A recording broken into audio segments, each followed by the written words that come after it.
continuamos con la promesa de que las 3 charlas hoy, el mismo día. Esta, les recuerdo, es la 15ª hipótesis y es la charla número 20. Y terminaremos con la próxima, que es la número 21, hablando de esta parte interesante de mi propuesta alimenticia.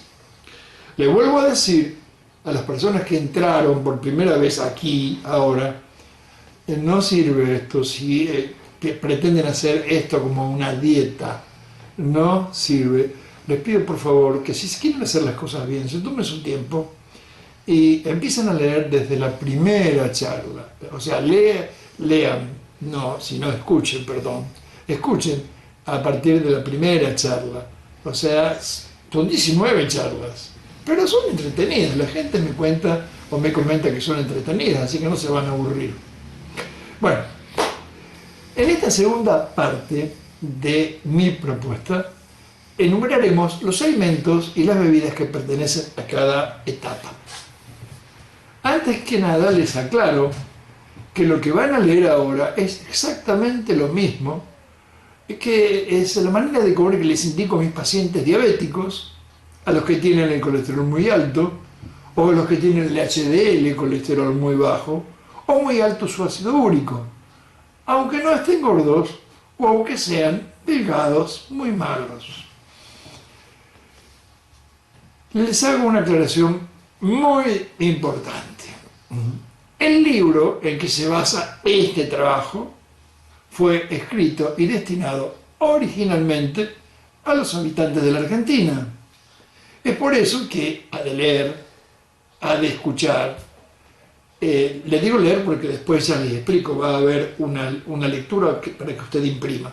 Han de leer o escuchar denominaciones que no han de serle familiares, al modo de hablar de su país. Por ejemplo, lo que nosotros llamamos achuras, para los españoles son asaduras.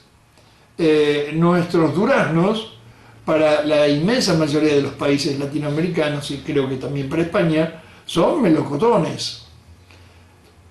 Lamento que tengan la necesidad de tener quizá un diccionario a mano para entender cabalmente todo lo que sigue, pero no hay otra manera.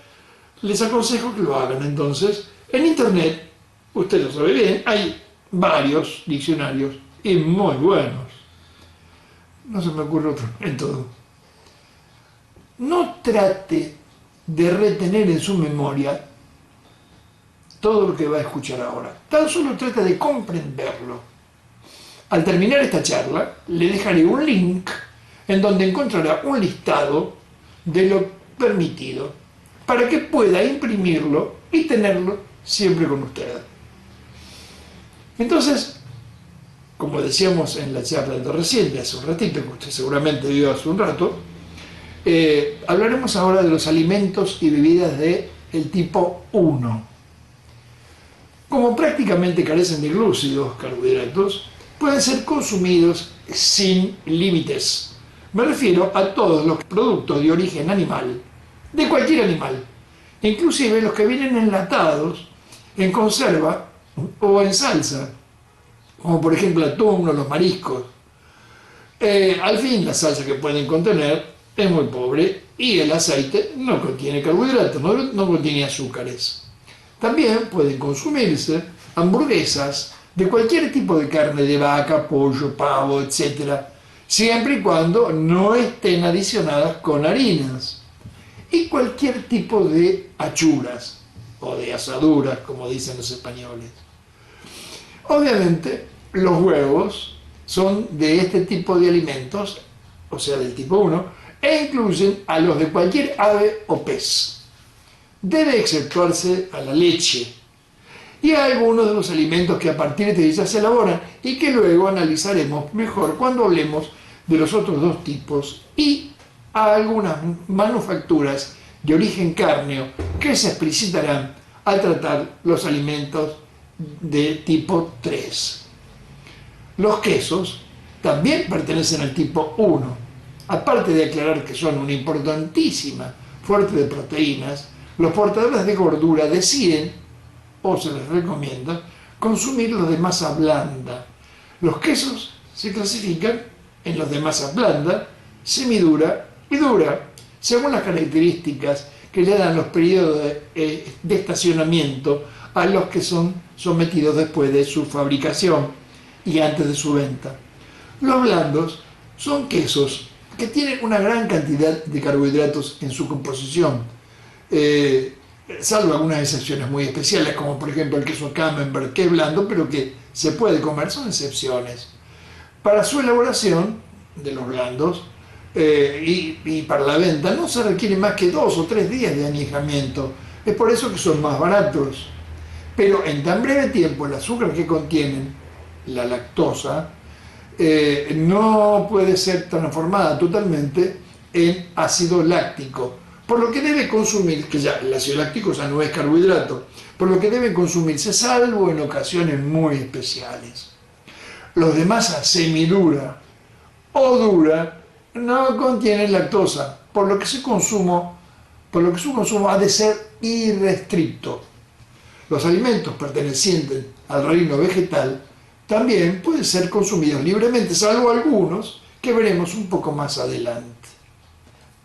Y volvamos a decir, no trate de memorizar esto que yo estoy hablando, es una explicación para aclararle algunas cosas. Después tendrá la lista, ya lo va a ver.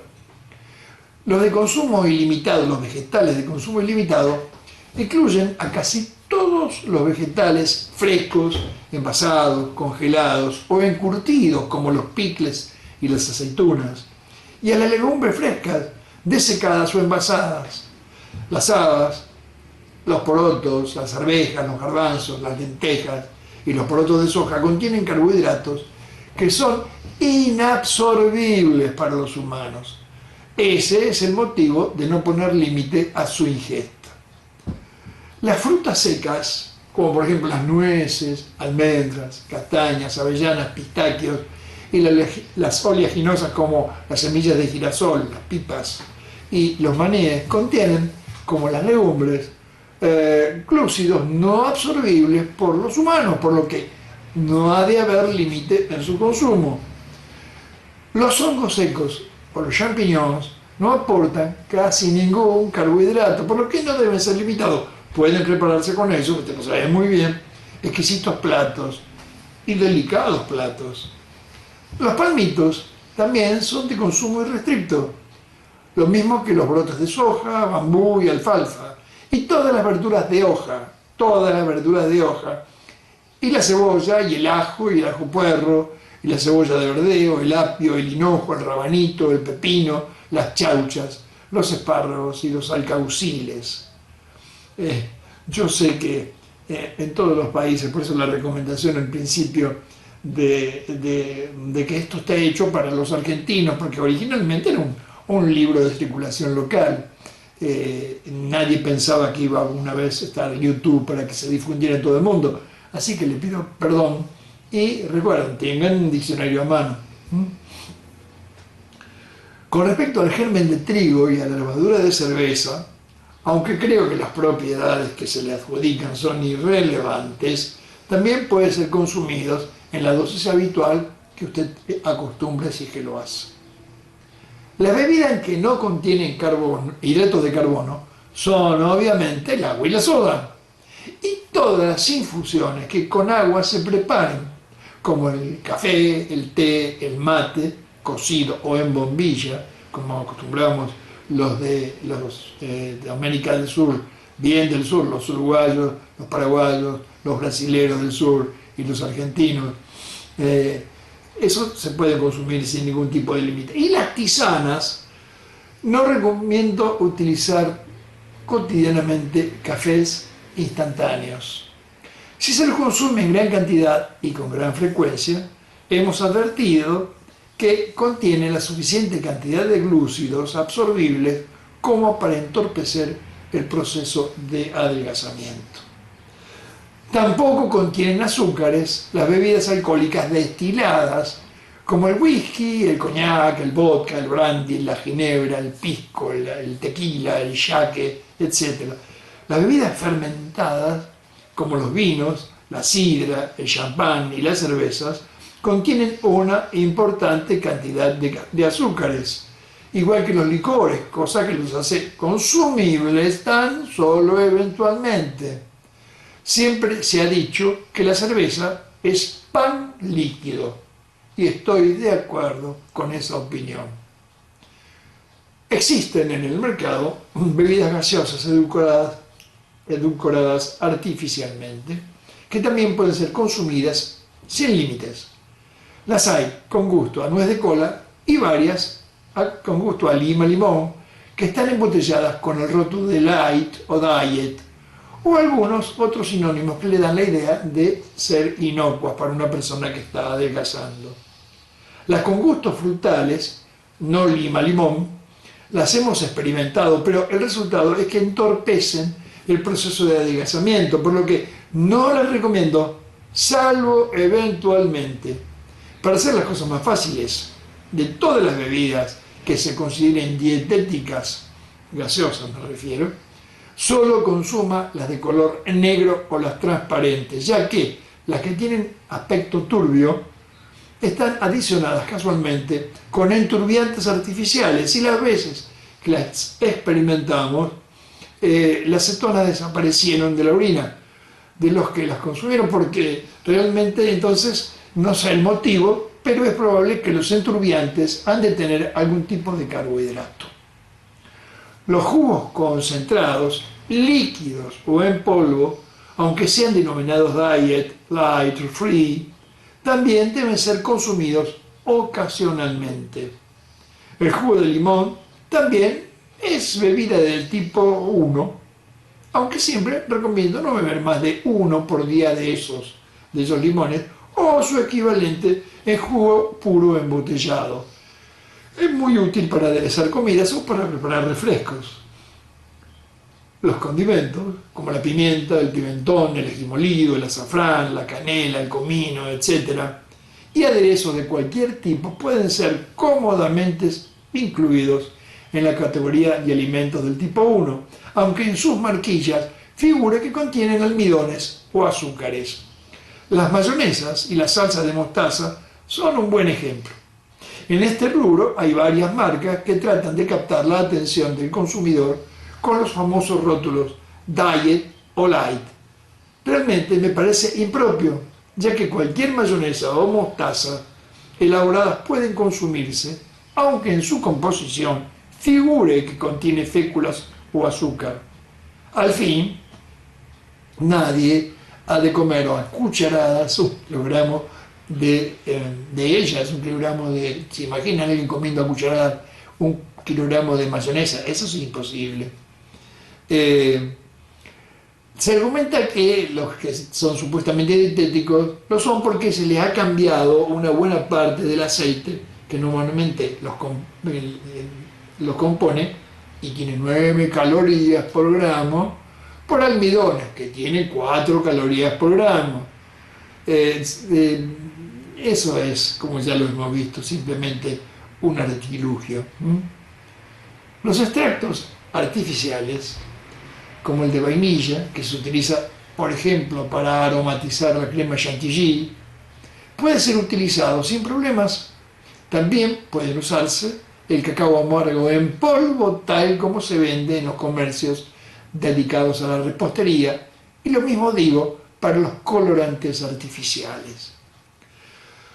Los edulcorantes artificiales son adecuados para incluir en esta primera clasificación, siempre que exceptuemos a los que se expenden en polvo, o por lo menos a muchos de ellos que se expenden en polvo, que muchas veces no es más que azúcar adicionada con algún edulcorante artificial, generalmente sacarina, que la hace que rinda más que, como dicen las propagandas, una cucharadita de este edulcorante dietético rinde o corresponde a 2 cucharadas de azúcar o 2 cucharaditas de azúcar. Ustedes usen los que son líquidos o en comprimidos, esos con seguridad son realmente no engordantes y no impiden el proceso de adelgazamiento. Obviamente se puede consumir sin límites. Se discute mucho sobre los edulcorantes artificiales. Muchos estamos a favor y otros están en contra. Algunos defienden a unos y denostan a los demás. Las discusiones van variando con las épocas y con la aparición de nuevos productos. Pero hay uno con el que todos, el 100% de los médicos, estamos en contra. Y estamos en acuerdo en criticar y prohibir su uso cotidiano, el azúcar. Y digo cotidiano porque si se lo consume eventualmente es inofensiva. Los vinagres, no importa cuál sea su origen, se pueden utilizar sin medida. Está incluido en ellos el aceto balsámico. También los aceites comestibles pueden ser usados sin ninguna restricción. Sin importar de dónde se extraigan, ellos son uno de los pocos productos, junto con las mantecas y la margarina, por ejemplo, con 0% de hidrato de carbono. Los caldos concentrados que se expenden en cubos pueden consumirse sin problemas, no así los que vienen en sobres, ya que tienen una interesante cantidad de almidones. Los que se venden en polvo empacados en sobres, con la denominación de dietéticos, no son agradables, por lo menos al gusto de mis pacientes, pero si a usted le apetece, no creo que haya inconvenientes en que los consuma de vez en cuando. Las gelatinas diet sí lo son en realidad, siempre que convengamos que esta vez diet quiere decir sin carbohidratos. Existen infinidad de postres que ostentan esa denominación sin serlo en realidad, por lo que deben evitarse su consumo cotidiano. En el caso de los postres, el diet es porque tiene bajas calorías. A ellos se los denomina dietéticos a causa de la remanida y errónea teoría de las calorías.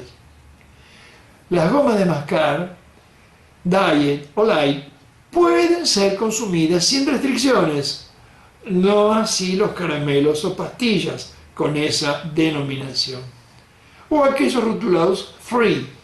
Free es palabra inglesa y quiere decir libre de, pero que en estos casos literalmente debe interpretarse como libres de azúcar de caña, ya que contienen otro tipo de glúcidos engordantes o antiadelgazantes. Y aquí es el lugar propicio para un comentario esclarecedor. Los que nos dedicamos a las ciencias biológicas usamos la palabra azúcar como sinónimo de carbohidrato. Ejemplo, decimos, el almidón es un polisacárido, un azúcar de cadena muy larga. Y la celulosa es un azúcar de cadena tan larga que los humanos no podemos digerir. Para el resto de los mortales, azúcar es la sacarosa. Fundamentalmente es un disacárido, está formado por dos moléculas, o sea que está compuesto por dos moléculas, le decía, una de glucosa y otra de fructosa.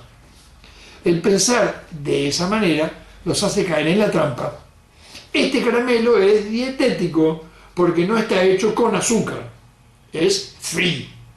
En realidad, la matriz del producto es otro glúcido, la maltodextrina, que es un compuesto formado por 5 o 6 moléculas de glucosa que se extrae del almidón y que como glucosa pasa a la sangre. Todo esto que expliqué recién son los alimentos del tipo 1.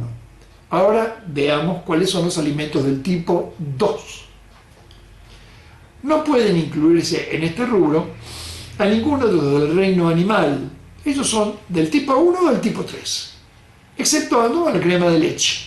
La crema tiene muy poca cantidad de lactosa, literalmente casi nada de lactosa, restos, por lo que si se consume hasta 200 gramos diarios, más o menos, un poquito más, un poquito menos, no es nada, su adelgazamiento no encontrará ninguna dificultad.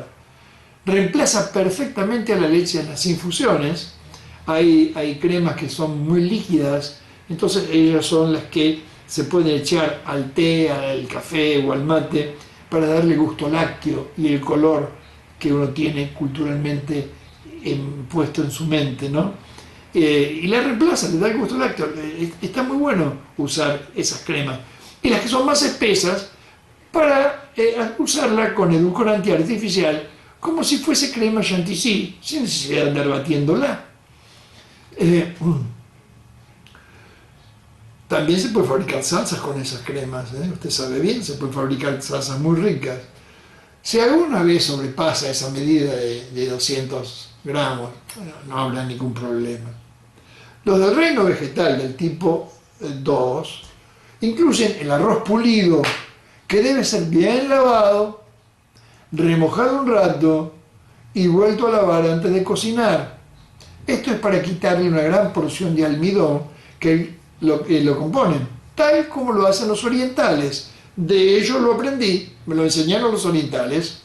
El arroz integral y los vaporizados o parbolizados, esos que por más que se hiervan no se pasen, no pueden ser despojados de su exceso de almidones, por más que se los lave o se los remoje, por lo que aconsejo no utilizar. Al fin, los amantes del arroz, como es mi caso, solo amamos el milenario arroz pulido. Advertencia: luego de lavado, remojado y vuelto a lavar, cocina muy rápido. 7 u 8 minutos son suficientes, así que no son los 15 minutos que usted tenía ya integrado a su manera de cocinar. Trate de no consumirlo más de 1 o 2 veces por semana, adicionándolo con los condimentos que se le ocurran o combinándolo con lo que quiera. ¿Se da cuenta que puede comer paella? La paella, todos los alimentos que la componen son de primera etapa o de segunda etapa, o de tipo 2, perdón, como en este caso. Así que de vez en cuando puede comerse una riquísima paella. Yo soy el loco de la paella, por eso la nombro ahora. A este grupo pertenecen también las frutas y los tomates. Con respecto a las frutas, no aconsejo consumir más de 1/4 kilo por día. Esa recomendación no pretende que se las pese cada vez. Es bastante más simple, seamos más prácticos. Medio kilo debe alcanzar para 2 días. Todas las frutas están permitidas, salvo las naranjas, las mandarinas, los pomelos, las uvas y las bananas. Ellas contienen una gran proporción de azúcares o almidones por unidad, aunque otra vez, si se las consume muy de vez en cuando, no han de entorpecer sus logros. Con respecto a la sandía, el melón, el ananá, la cantidad diaria aconsejable puede llegar al medio kilo. Es que contiene mucha cantidad de agua en su composición. Las frutas deshidratadas, como las pasas de uva o las ciruelas deshidratadas o los higos, hay que hidratarlos antes de pesarlos.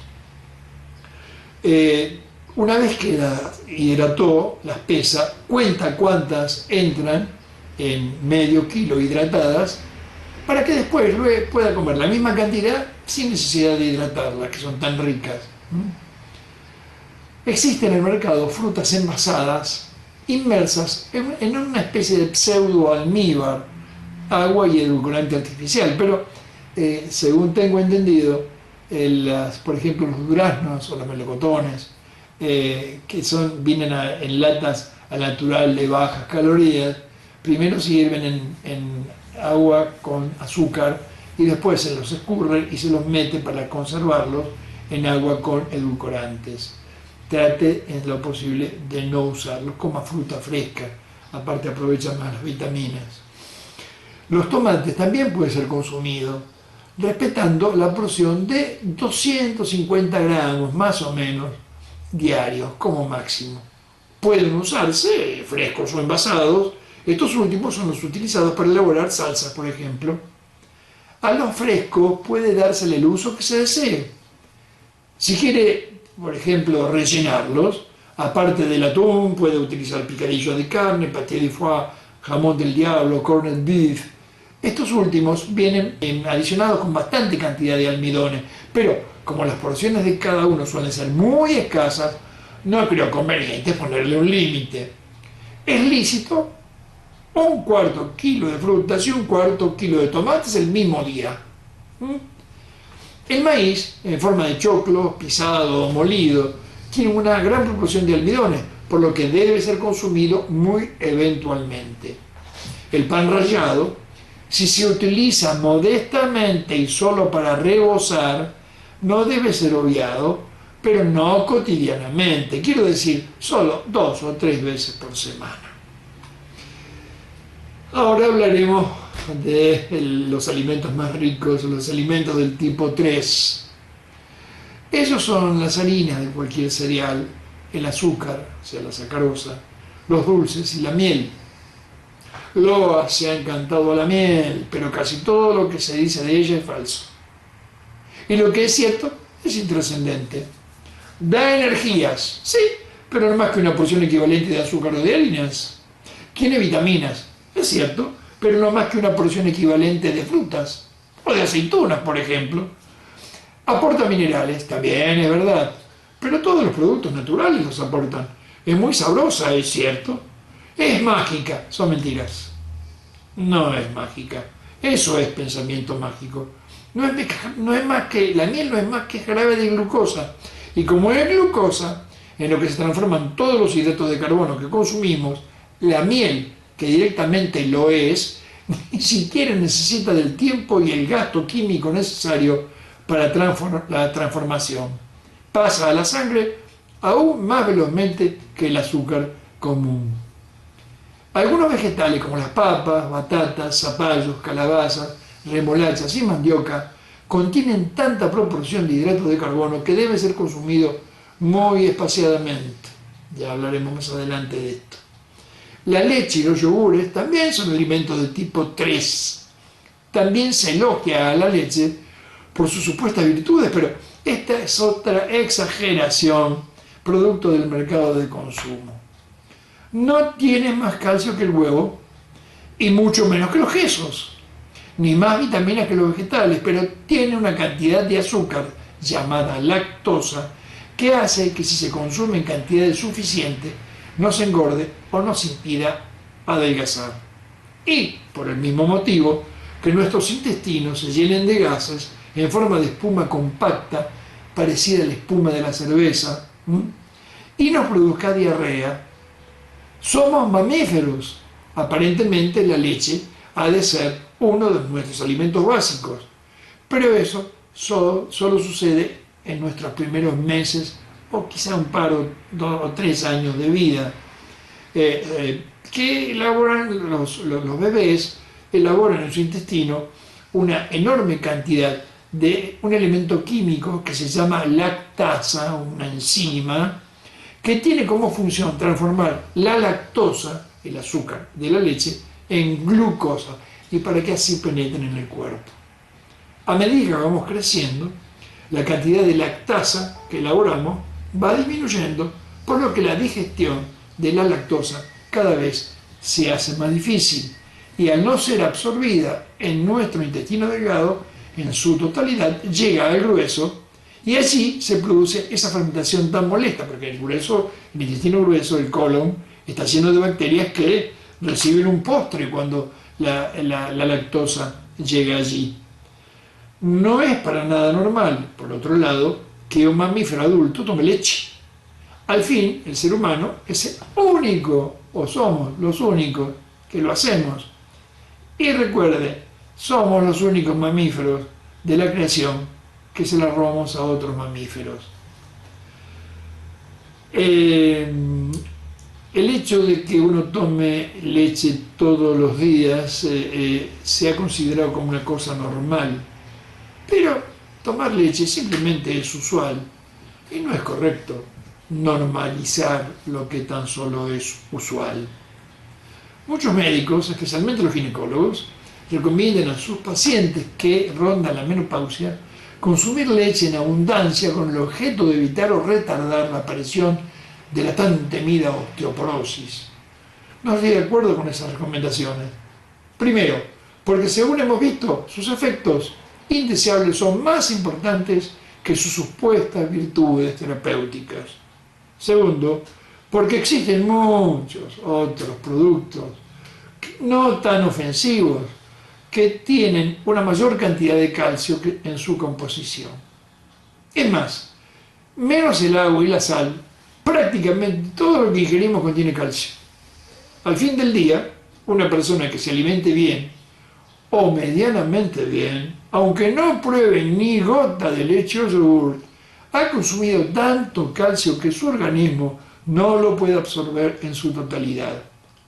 Tercero, y finalmente, porque la osteoporosis no es consecuencia de la poca ingesta de calcio.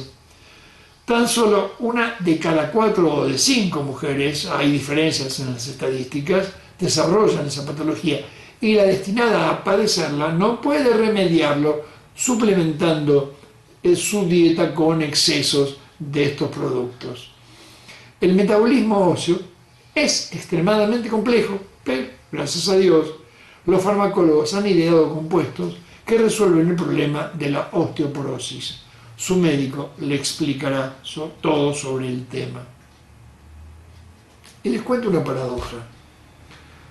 La leche descremada, esa que los que se consideran gordos o tienen temor a engordar consumen con el objeto de ahorrar calorías, es la que más engorda. 1 litro de leche entera no tiene más de 50 gramos de lactosa por litro, ¿no? Y uno descremada tiene 80 gramos de lactosa. O sea, la leche descremada tiene más azúcar que la leche entera. Por eso la leche descremada engorda. Siempre han hecho las cosas al revés, se dan cuenta. Con respecto a los yogures, digamos que son no más que leche espesa. Son muy ricos, a mí personalmente me encantan. Le hace mucho daño a mis intestinos, motivo por el cual jamás los consumo, pero me encantan. Pero no tienen ningún nutriente extra y sí casi la misma cantidad de lactosa que la leche que le dio origen. Y los descremados como ella, mucho más. Atención, ahora existen leches deslactosadas. Algunas son parcialmente deslactosadas, pero ahora han llegado a deslactosar el 100%. Pero no es que le han quitado los carbohidratos. Transformaron la lactosa, que nuestro organismo transforma en glucosa, ellos químicamente la han transformado en glucosa. O sea, no producen la fermentación clásica de las personas que no toleran la lactosa, pero tiene el poder de impedir el adelgazamiento o de promover la gordura si es que hay gente que la consume en grandes cantidades.